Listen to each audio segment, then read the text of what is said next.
Welcome, my Mercurial mercenaries, for episode 3 of the Prisoner podcast. This is the final episode. This is the episode where we're going to talk about the 2 final episodes, which are set in stone, cast iron, the undisputed final episodes of the Prisoner. Once Upon a Time and Fallout. We have the perfect setting. I don't know if you've noticed, this isn't a poster. We are in the village! So first of all, let's talk about Once Upon a Time, episode 16 of The Prisoner, starring Leo McGoohan, who comes back as number 2. However, in the order we watched it, which is as a 7-episode block, the way Patrick McGoohan kind of intended it, Leo McGoohan never went away.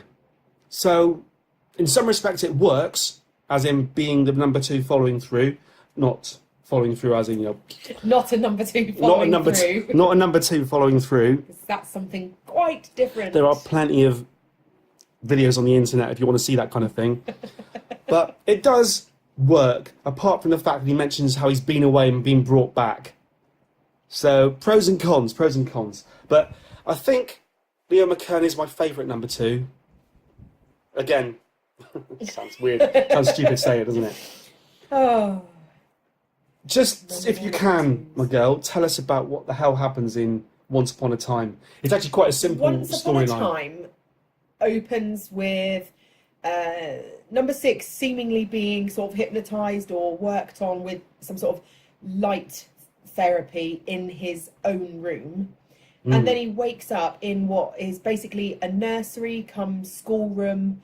And I said I likened it to some sort of regression therapy. It's as if he's being taken back to a previous time in his life under some sort of brainwash hypnosis state. And again, it's just number 2 then sort of tries to be his father or tries to be his boss. It's like number 2 tries to be these different figures of authority around him, trying to get his trust, but it ultimately always results in the same question of why did you resign? You said you thought it was regression therapy. I think there is something about that, and I'm not a psychologist, psychiatrist or anything, but the idea that taking people back to a point that triggered some sort of trauma or a point before a trauma in their life to try to, from that, monitor the response or measure a response or affect or influence a response. Ultimately, regression therapy is used as a technique of psychotherapy, and that to me is what Once Upon a Time seems to start with.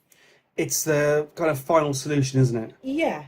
I mean, that's the wrong wording. That relates directly to Nazis, but it's what does he call it? The final decree. The final decree. Absolute. Decree absolute. Decree absolute is what he's asking for, which... And it seems to mean that if everything else fails, if the village can't determine why number 6 resigned, they bring in the decree absolute, which everyone seems to know what that means, and it seems to involve putting number 6 and number 2 in a room, and only one person can leave alive, which is that's definitely a final solution to this number 6 problem. We're told it's a week. Number 2 is given a week. Was it a week or 2 weeks? I can't remember. A week. To affect this solution, so number one way or 2 the other. has a week to break number 6. And it starts very much with him being literally nursery age, like an infant. Keep talking, I need more drink. Keep talking. Starts with he's basically an infant. There's a rocking horse, which to me, interestingly, is an adult-sized grown-up's rocking horse as well. So number 6 doesn't look, like when you go back to school and you have to sit on a school toilet or a school chair and your knees are under your chin. Number 6 is on an adult-sized, proportionate rocking horse, and everything is adult-sized, but it's a nursery. There's a playpen. There's literally a playpen. Can we say right now that this is the strangest, most difficult episode of The Prisoner? I don't know. Certainly of the 7 I've made you watch. Yeah, I don't know that it is the most difficult. You reckon? Each episode takes a different kind of topic, a different idea, and challenges the viewer throughout. And so this I don't think it's any more difficult, but it's just its own. It's a really unique kind of scenario again. Can I interrupt you to say one thing? Yeah. We are next door neighbours to number two. If I lean back here and look there, the green dome is just there. And number six's house is just down there. It's the green. It's not green anymore. It's the green dome. And over there is the clock tower. I am actually colorblind. That is the clock tower. In Arrival, when he wakes up just down there, he hears the bell chime, sees someone chiming it, and he runs up to the top of that clock tower. This is the village. Karen, what were you saying? Well, I think about Once Upon a Time? I think it's regression therapy. It starts off with him being an infant. There's then a school desk and a very strange school scene where number 2 administers number 6 of the best. It's but weird. By the butler. The butler then gets his cane, the door shuts, and we're supposed to believe that number 6 has willfully taken a caning from the butler. As we're talking about the kind of the end of the prison here, what do you make? The butler is a presence throughout, never given a number. Angelo Muscat. Angelo Muscat. Do you know the sad story about Angelo Muscat? I do not know the sad story. He was a pretty main character. I think everyone would agree in The Prisoner, a pretty main character, the butler. We'll talk about whether he could be number 1 in a minute. But a proper main character. After The Prisoner, he got bits and pieces of work, but he basically died alone and penniless. And that's the kind of story you hear a lot in the world of so-called showbiz. Well, there was another, one of the females, not the female number 2 that we watched, but another actress who played when I say love interest, you know what I mean, a non-love interest of number 6. Because number 6 never has any love interests. That's the point.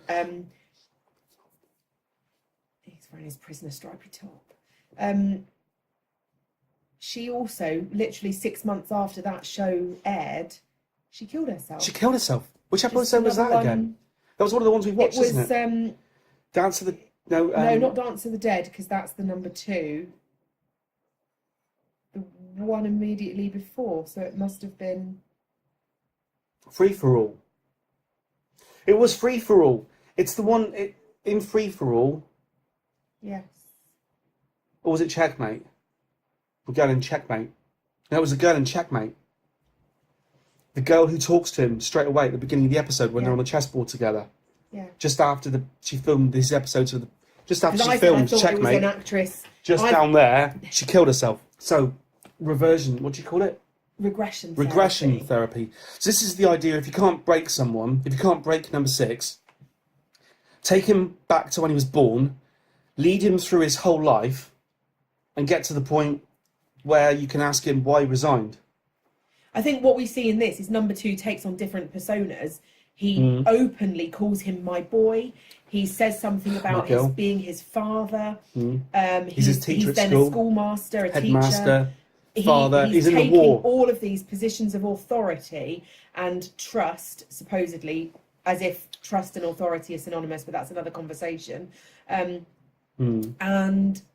as if, whilst number 2 is under this hypnotic state, which we see, and a couple of times we see a sort of a swinging bright white not throwing light. keys into the middle of a table 70s style. Not that swinging. What do you call the thing with the cheese on?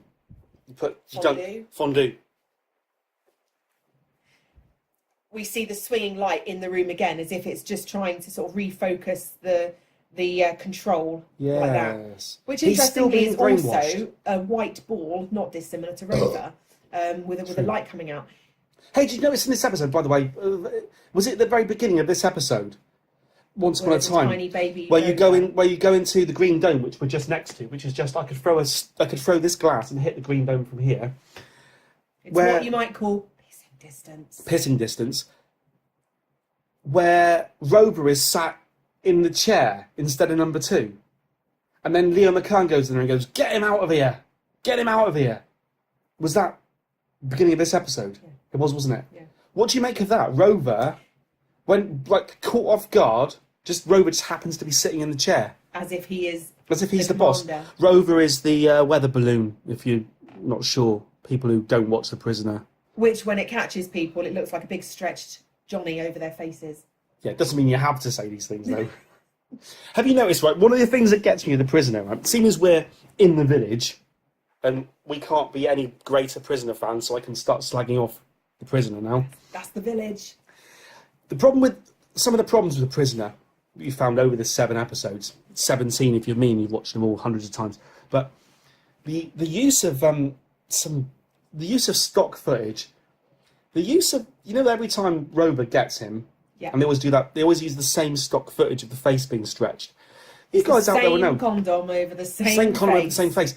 Is that even Patrick McGoohan's face? No. Because it never looks like him. No. Every time Rover catches him. I don't think it's meant to be. I think... It should bloody be. hang on a minute. It should bloody be Patrick McGoohan's face. No, because I think there are more times when you see Rover catching other people. Mm. It happens in Arrival. He catches someone different. And he does catch... If you notice, if he catches anyone other than Patrick McGoohan, they don't do the stretch face. When he catches the girl who goes swimming in That's Checkmate, the one who kills herself. Yeah. That is Checkmate, isn't it? Yeah. When she goes swimming and Rover goes out and catches her, if you notice, it doesn't stretch face her. They just ferry her back. It's only Patrick McGoohan they stretch face, and you have to assume that they're stretch facing in the studio, stretch facing Patrick McGoohan with a condom, but it never looks like him.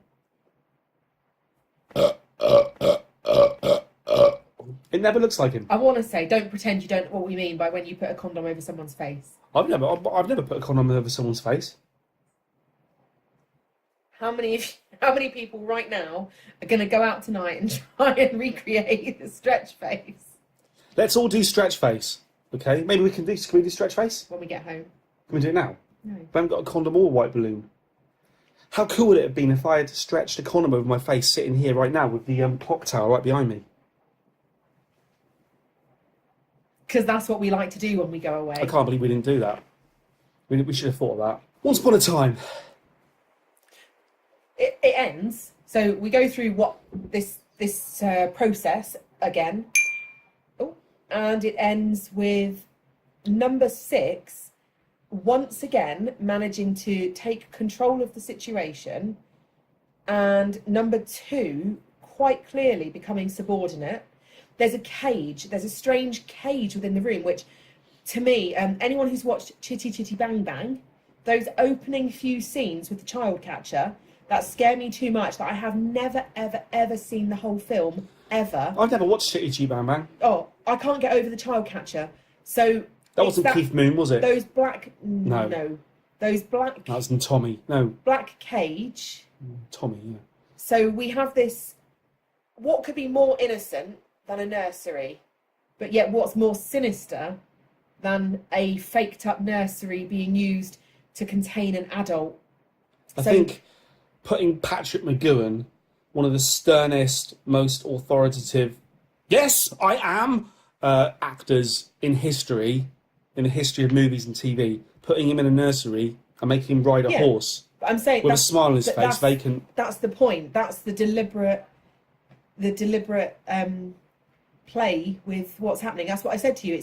It's he appears, and this is something that is genuine within some aspects of mental health and well-being, and I'm talking about mental, like cognitive issues rather than sort of mental health and ill health, but Alzheimer's, dementia, that sort of thing. There is something that occurs or can occur with people that basically parts of the brain break down and people just experience euphoria.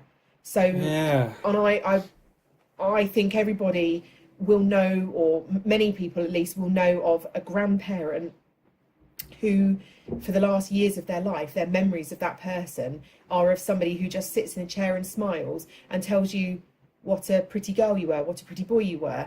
And their brains, they stop seeing the bad, because the brain has switched off that emotional response. There are people with neurological disease who are only ever happy. Whether they are happy or not, the fact is their brain has lost the capability to feel anger, sadness, remorse, guilt, upset, tragedy. And it is basically leaves them in a state of permanent euphoria. And throughout probably 2/3 of Once Upon a Time, Patrick McGoohan has this vacant, grinning face, Yeah. which looks like, again, this state of euphoria, like they've regressed him to a point.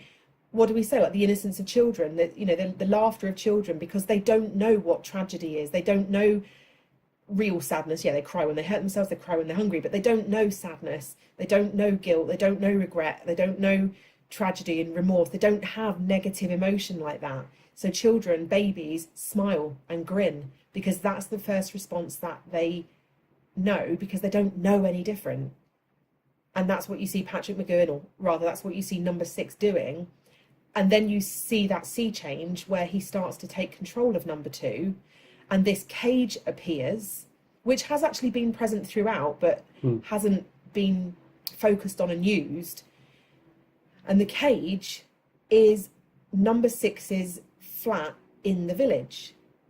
It's his kitchen in the village, I think. Yeah, so weird. So it brings him back into his current adult life. Yeah. Within that current adult life, he is in a cage, not a metaphor. He is in a cage, in this room, in this week-long state of, process that number 2's putting him through. But it becomes quite clear that Number 2 is failing to break Number 6 during this week. Yes. And by the end, Number 2 is a broken man. So much broken, in fact, that number 6 dies. manages to kill him. I think it's ambiguous as to how Number 2 dies, but Number 2, at the end of this episode, Once Upon a Time, dies. And he lies dead in the cage. And interestingly, this episode follows straight through into the final episode of The Prisoner, Fallout. Now, Fallout is one of the most controversial episodes of TV in history. If you know anything about Fallout, you'll know that it was written in an evening, pretty much, by Patrick McGoohan. And everyone's got different theories, and books are coming out all the time as to what this ending of The Prisoner, the ending of the story, means. But I was saying to you when we were watching it, I feel it's a little bit of that from Patrick McGoohan to the producers of The Prisoner and his audience. He's actually doing that to the audience, because I think, bearing in mind the audience at this point, we did a 7-episode stint. The audience has watched 16 episodes. The British public, and I suppose the public around the world, they wanted to know who Number 1 was. And they were treating it very much like a James Bond story, where they wanted a Blofeld character stroking a pussycat and would reveal all and explain everything about the village and everything about why Number 6 was there. Just wrap it all up neatly. To wrap it all up neatly. And it seems like Patrick McGoohan, I think he wrote the episode in anger. I can't back that up, it's just a personal feeling. And, you know, even after the event, years later, he would give a few interviews about it, and he would try to explain that it was all intended. But I still think he wrote that episode as that. To us. To me. I often refer to things as the moment when he killed Misery. There's lots of things we talk about. You like your books of a happy ending, and that's what kind of annoys me, because it's not that I like them with a happy ending. They don't need to have happy endings. It's just that when the author, writer, when it doesn't happen, you've got to think that is deliberate. It's as deliberate as there's nothing wrong with that. Writing a bad ending is bad. Writing a deliberate writing a deliberate inconclusive ending is deliberate and conscious. Writing a happy ending for the sake of it can be bad. It's not that I like a happy ending. Yeah, but you do.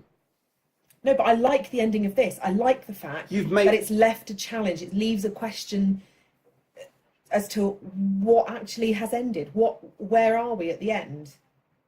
But I write a song with an unhappy or an ambiguous ending, and you're disappointed and you want me to change it so that the song ends the way you want it to end. And I'm like, things don't have to end the way you want it to end. Sometimes things just end. No, but this is interesting because it has an ending, but yet at the same time, the ending is just the beginning. Well, we need to talk about that separately a little bit, because I want to bring up, finally, I can finally do it in Fallout. I can properly bring up my idea that the prisoner was dead for the entire 17 episodes. So, my grand theory, and it kind of works in this 7-episode block, works fuller if you watch all 17, admittedly. I believe that Patrick McGoohan, whoever he's supposed to be, John Drake, whoever he's supposed to be, we never find out, whoever he's supposed to be, dies. And these are his dying thoughts. Think of it like a purgatory or Lost or whatever, but other programs have copied it since. But there's something about the way, now there's episodes you haven't seen because we missed them out, that make the location of the village very ambiguous. Now, in the 7-episode block we've seen, it all makes sense. And in Fallout, when they go on the road in the cage and they end up in London, it makes sense, kind of. Because we watched the chimes of Big Ben, where it suggested that the village is some kind of place in Eastern Europe, Poland way. Yeah, Estonia. It's meant to be off the Estonian coast. As he gets put in a crate and never really leaves the village, it still works in our 7-episode block that the village could be in England or Wales or somewhere on the UK mainland. If you take Fallout literally, that you can drive from the village to London, take it literally. He's not dead. Take it literally. That's fine. Chimes of Big Ben. He goes out on the sea, meets up with someone, puts him in a crate, times it all. You could still say that could all happen still on the UK mainland. Yeah? Yeah. There's an episode you didn't see called Many Happy Returns where he does escape the village. He does go to London. He chooses, because number 6 is a bloody idiot, he chooses to go back and try to destroy the village, and he ends up back where he came from. In that episode, it's very, very clear. To me, it's quite clear that the village is on an island out in the sea somewhere, which doesn't tally with being able to drive to London in Fallout. What am I trying to say? The location of the village is ambiguous to the point where it's quite clear that the village probably doesn't exist. It's all an allegory. Different people speak different languages. I think it's all up here. Mm-hmm. And there's plenty of reasons why that doesn't work. There's so many parts of The Prisoner where you're shown the number 2 thing, or the control room with those people going round on that thing, going up and down, going round. A weird seesaw. No idea what that's all about. But you've got the dome with the stars and the map and everything, and the world map. So many of these things happen without number 6 being there, with the plotting against him. If it's his dying, if it's all in his mind, why is he imagining things that don't involve him? Not impossible. Right, okay, before we go too far with that, here's one for you. Mm-hmm. Given that I've just told you that I think Patrick McGoohan wrote Fallout in like an evening, yeah, he got forced. I think the company ITC, whatever they're called, with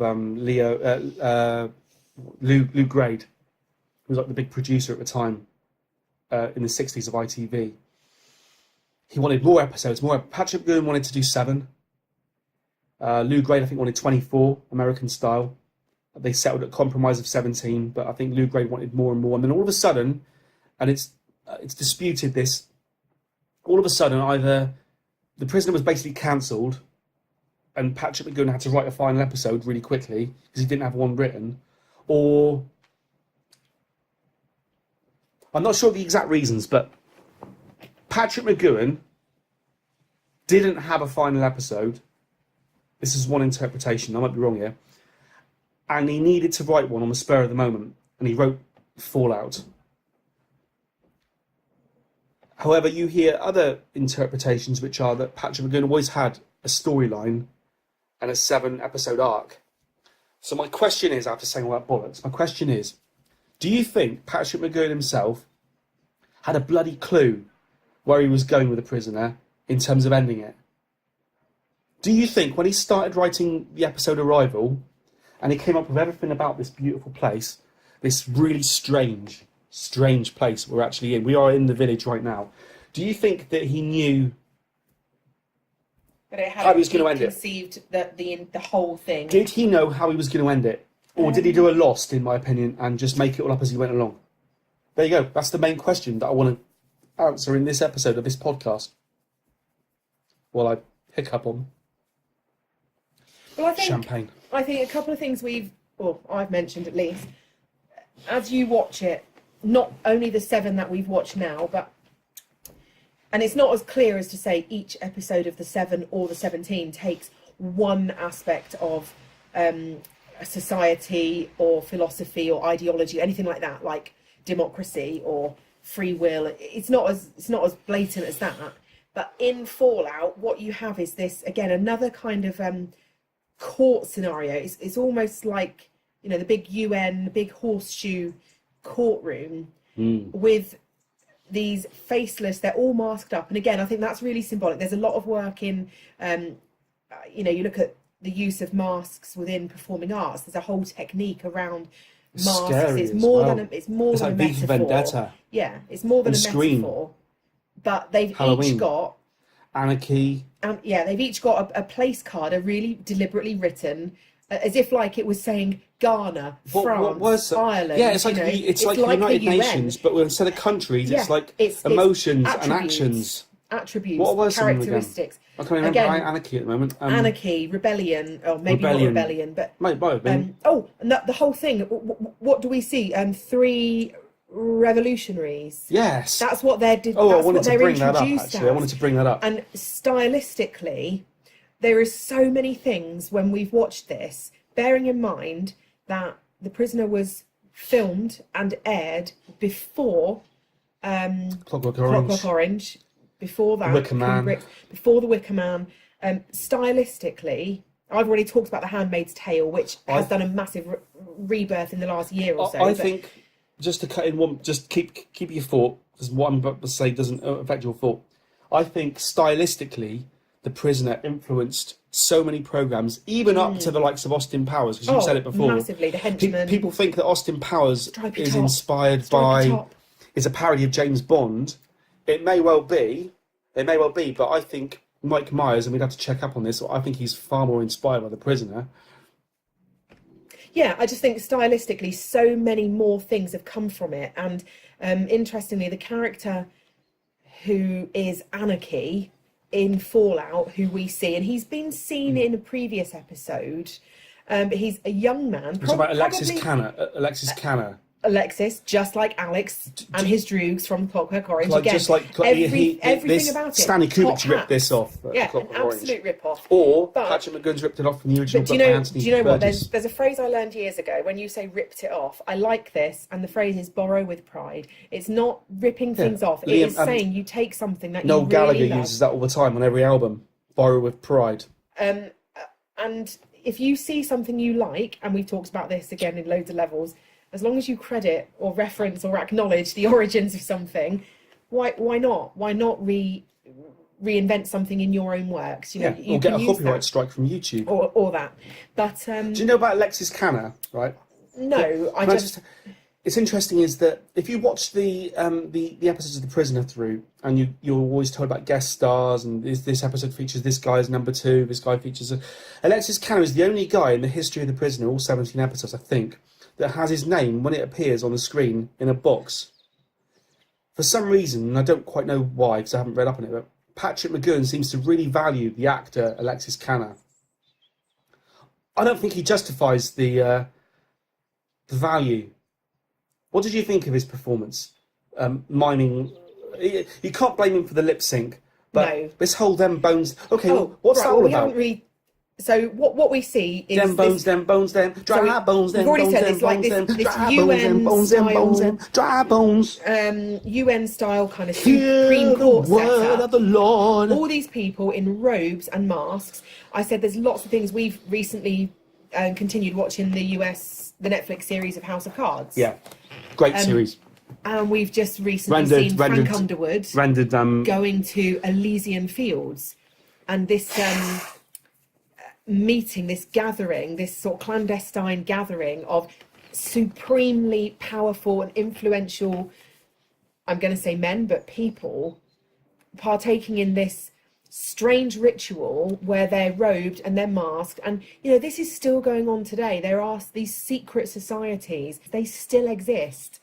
And, you know, and why? What is the game? They have What power. is it? That's it. They are influential. They have power, and no matter how much we want to mock them, because we do, behind the scenes, powerful movements. they hold true power. And it's said, isn't it, that it's basically the point you just made. But it's basically the point you've made. But the power is held by these people and not by the president of the USA. There's people behind the scenes, you know, John Travolta or Tom Cruise or whoever, but they hold real power. But what we have is this I don't know if courtroom. Is Donald Trump a Scientologist? Donald Trump will be anything anyone wants him to be if he thinks it will get him anywhere. Most of my viewers are huge supporters of Donald Trump, so I always have to be careful what I say about him. But I've brought it up a few times, but do you remember that time when I was watching The Apprentice a few years ago? And you said, this guy's brilliant, they should make him president. This guy's brilliant, they should make him president. And they did. I was like, I can't moan about it. Has he done a bad job? Are we really going to talk about this here? No. I think we should talk about The Prisoner.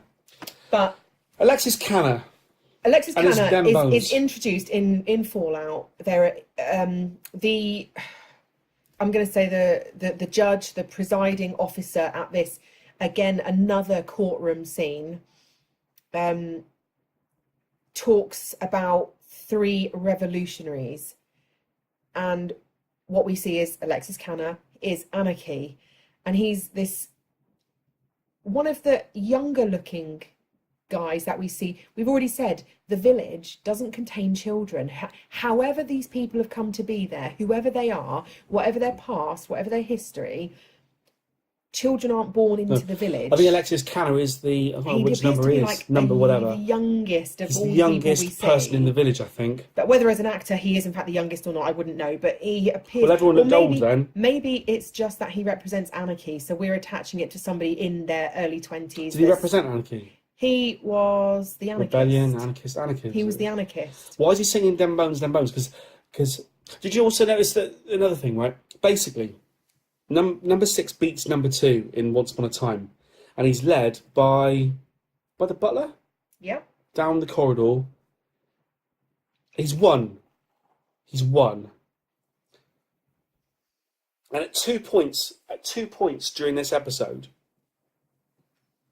they play the Beatles' All You Need Is Love. Yeah. Now, let's just do the lead up to this. Number 6 is basically giving an ultimatum. He's allowed to leave the village for good, or he can be the ruler of the village.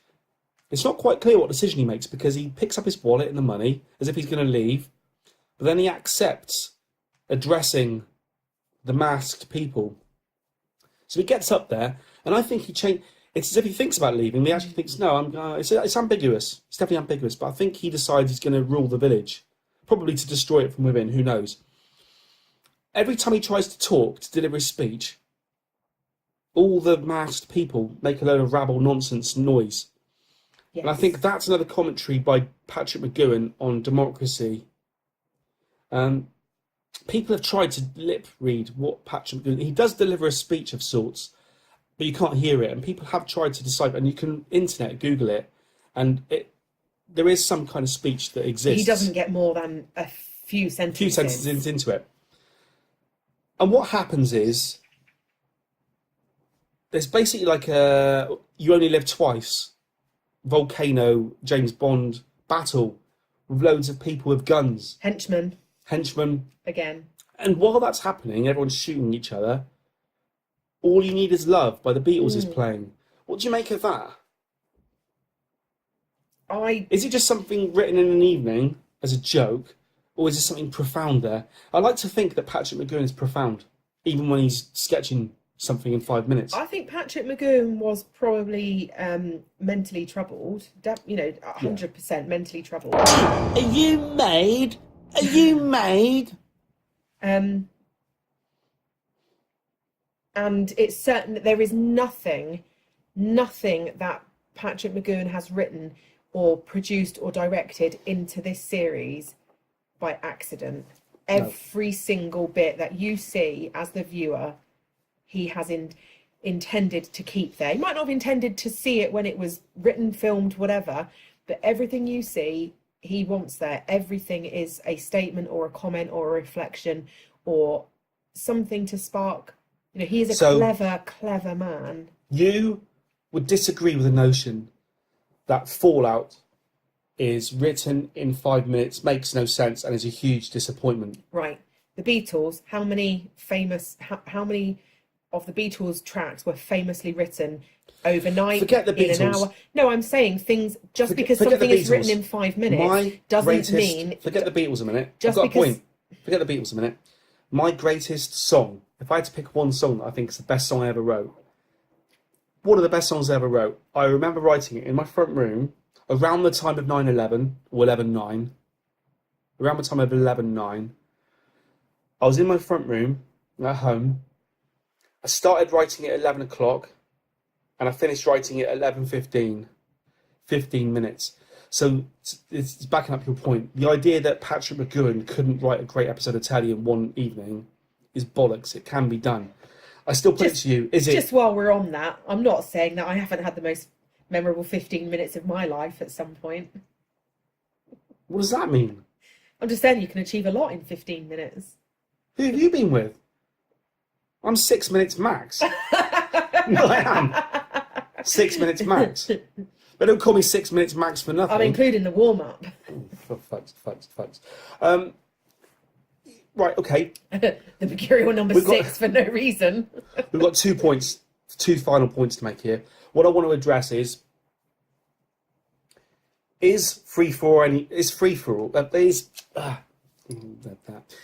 Fallout any good?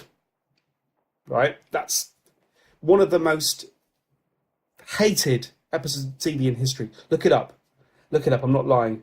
The British public hated it. Patrick McGoohan, this is fact, Patrick McGoohan had to go into hiding after the night of the broadcast. But they only hated 50 years ago because he killed Misery. Patrick McGoohan had to go into hiding after the original broadcast of Fallout. That happened. Look it up. Point number 1. Point number 2. Who is number 1? Right. Let's address point number 1. Okay. Is the final episode of The Prisoner any good? Now, I've watched it a few times now. I'll give you my opinion on it. I've watched it a few times. I think it's interesting. And the first time I watched the 17 episodes in a row, my friend lent me the 17 episode video VHS box set. And I watched it through and I was one of those people who wanted to know who number 1 was. And I must admit to you that after watching Fallout, I was disappointed. I was one of those people. Now, I've watched it many times since then. And I've learned to tolerate it. That's how far I've got. I've learned to tolerate it. But my honest opinion is that I think The Prisoner overall is better for it than it would have been if we had just learned who number 1 was and it had been a James Bond style ending. Now, my take is, if the question is who is number 1, Are we on that yet? Answer. That's question 2. Oh, We're still who on is number 1. No, we're still on question 1, which is Fallout any good? Yes. Do you genuinely like it? It's utterly bizarre. Why do we have this courtroom scene full of representatives of every emotion, character traits, personality. Why do we have every one of these represented? It's the village! Sorry, it's the village. I keep forgetting it's the village. It is the village. Carry on. It is the village. Why do we have them all represented? Why are they wearing... Well, the masks is easy. Masks hide our identity. That's as simple as that. And masks, we can be behind any mask we want. And whether we physically have one or whether we're metaphorically applying one, that's that. So that part's easy. Why the hell do they start singing Dem Bones? And they don't just sing it a little bit. They sing it a lot. There'll be a reason. There is, the toe bones connected to the ankle bone, connected to the shin, to the knee, to the I remember Googling it once. Every verse, all the way up. If you Google it or read a book on it, people are publishing books. Well, Alex Cox has got a book coming out soon. There is a reason I've read that Dem Bones fits in nicely. And it's something to do with the words... Them bones, them dry bones. Can I just... Right. There's 3 questions, isn't there? Because I said there was 2. We've got to address whether it's any good, who's number 1, and also we've got to address my point about my theory about him being dead. Well, right? that's where I was just going to go. That supports... Let's move on to the reveal of number 1. Obviously spoilers here, but that's been all along. The reveal of number 1. Now... This is an interesting one. Number 6 gets to go and meet number 1. And he gets led there. Into what looks like a nuclear missile. But anyway, he gets led there. A nuclear missile with a 1 written on it. With an eye that everyone seems to be worshipping in some respect. Which we saw right back at the start. Yeah.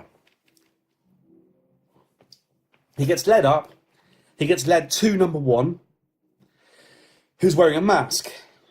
So number 6 rips off number 1's mask. And there's a monkey. Revealing like a gorilla face. Now, I can't claim to be any kind of... This is all baffling to me. I can't claim to be any kind of expert here, but I have Googled it over the years. I read books over the years, and there's something about it being what's the word? Primal, like the base level of man. The primordial, the id, what would you call it? Like the id, like the monster out of Forbidden Planet, the invisible monster. That's just the id. But he's not satisfied with that because it's just a gorilla mask. He pulls it off again. Now, so we finally get to find out who number 1 is. But before that, do we? Right. Before that moment, the conclusion that I've already reached watching it is. Ask me who is number 1. Who's number 1?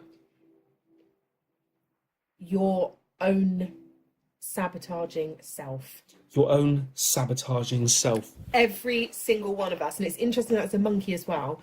Something you'll hear more and more and more about these days is about the mind monkeys. No matter what your intentions are, diet, weight loss, fitness, career, whatever your desires, you always have your evil mind monkey, which is the inner part of you, and they call it the monkey because it is a part of the primal brain.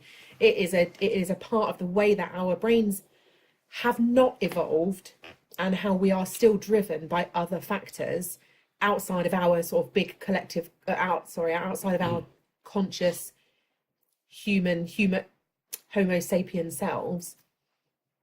And I think every single person can relate to the idea that we all have a massive self-sabotaging streak. Some people see it more often, and it really inhibits the way that they achieve what they do, the decisions they make. Some people, it's a much more repressed sense. And I think that sort of hits in that number 6 has probably had this repressed sense for so many years, and then he's reached a point, something's happened within his career that's caused him to resign, or that's caused him to doubt himself professionally, and it is the sabotaging mind monkey. So you think number 1 is a self-sabotaging mind monkey? I think number one is the metaphor for the fact that we are never content with ourselves. We all have an inner argument with something about ourselves. We all have a part of our brain that cannot just accept us for who we are. There's always a part of our own brain that always wants something different, something more, something better, that is always there. And I think some people suppress it, some people are governed by it. And I think number 6 something has happened within, like I say, within his career, most likely, because that's the question why he's resigned. And he himself is actually trying to answer why he has done what he has done. Or if this is just some horrific nightmare and he wakes up in the morning because he's written his resignation letter and hasn't actually handed it in, and all this has happened in one night of nightmares. That's a hell of a nightmare. Yeah, it would be. But I'm saying long night, it's alright. Don't need a long night. I just think number 1 is that part of our brains that we wish we could control better. But because we can't reconcile with it, we can't all accept it. So we're always at odds with just this percentage, this part of our brain, this primal part of our brains that still governs what we do and the way that we think, no matter how much we want to control it and take control of it. And as I say, some people suppress that all their lives. Some people are massively governed by it and are always challenging themselves in the wrong way. And I think we all have a number 1. We all have something that controls the way we work that we just wish we could have more control of, but will still influence the decisions we make the way we are. And we'll never resolve it. And the more you seek to, something I learned recently, the more you seek to try and control a situation that you're in, the more anxiety you build for yourself, the more impossible the situation becomes about what it is you're trying to control that you will never control. And we have to reach a point of acceptance sometimes. Well, I like that. Do you want to hear what the prevailing fan theory is on this?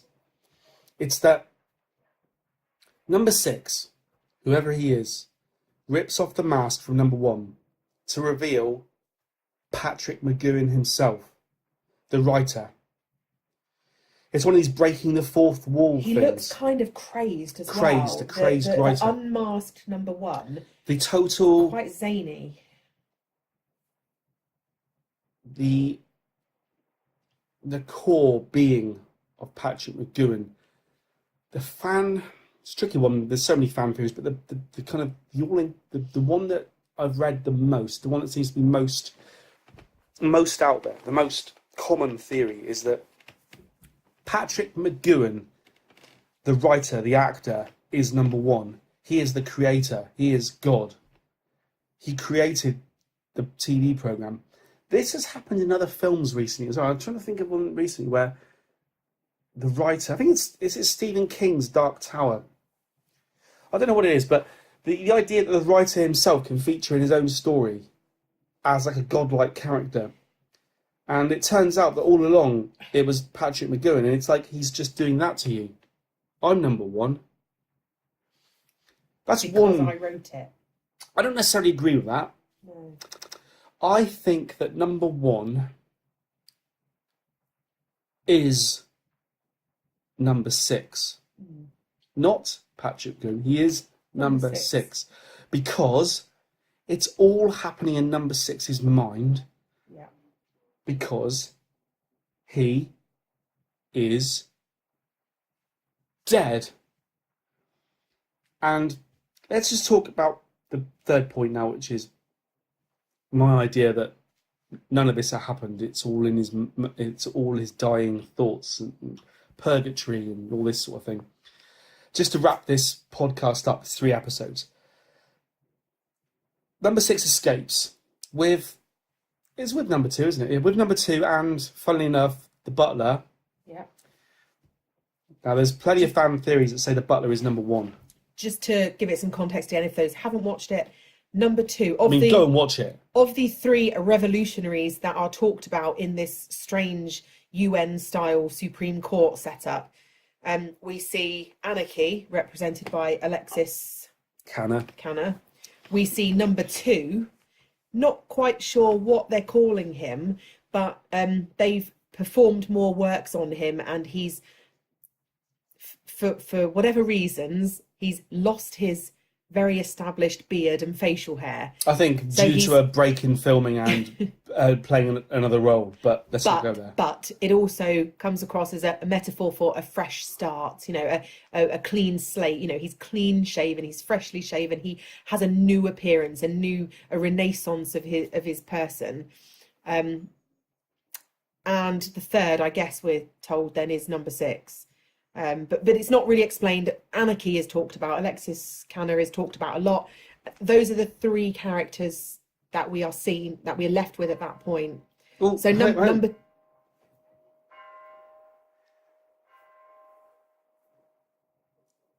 Wow, we're in the village. It's not a poster. It's not a poster. Although we should be sat here at 6 o'clock, and then we'd get 6 for 6 chimes. Maybe we'll. Maybe we'll go Maybe to. We will. I'll tell you Maybe what. We'll go up the clock tower. At 6 o'clock. At 6 o'clock, we'll go and have the chimes of 6. What we then see is in the escape scene is number 6, the trusty butler, and a clean-shaven, smartly dressed Rumpole of the Bailey. Yeah, looking every bit the British diplomat. And then, if you take it at face value, Leo McGoohan, Rumpole of the Bailey, gets dropped off and he goes back into one of the parliamentary places. The butler still observes, like he does in every single episode. And number 6 gets led back to his house, gets into his car. The butler is serving number 6. Butler's serving number 6 at this point. Gets into his car, his Lotus 7, and drives off. At which point, the butler goes to number 6's front door at Buckingham Place, and the door opens. This is how the prisoner ends. The very last shot, basically. The door opens electronically with the sound of every door in the village, and it's at that point that you realise that nothing's changed. Have we all been played? We're still in the village. Maybe the village is here. And then you get the next shot, which is it transfers directly into the beginning. Patrick McGoohan's driving his car. You can tell that it's all going to happen again. It's going to go in a loop. He's going to drive his car. He's going to resign. He's going to go back home. He's going to get gas. He's going to go back to the village. The moment where the door... That's where you realise that the village is here. That's when you say... Patrick McGoohan was saying all along, through 17 episodes, the village is a prison of your mind. Questions are a burden to others. Answers are a prison for oneself. Answers are a prison for oneself. Who is number 1? Answers are a prison for oneself. I think The Prisoner is Patrick McGoohan's essay, his dissertation on how he thinks society kettles you. He wants everyone to be free-minded, free spirits. And like we said in the last episode, I think, if we did what Patrick McGoohan wants us to do, it would be complete chaos and complete anarchy.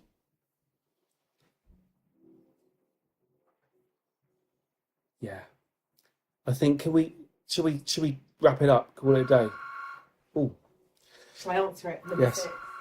No, don't answer it with number 6.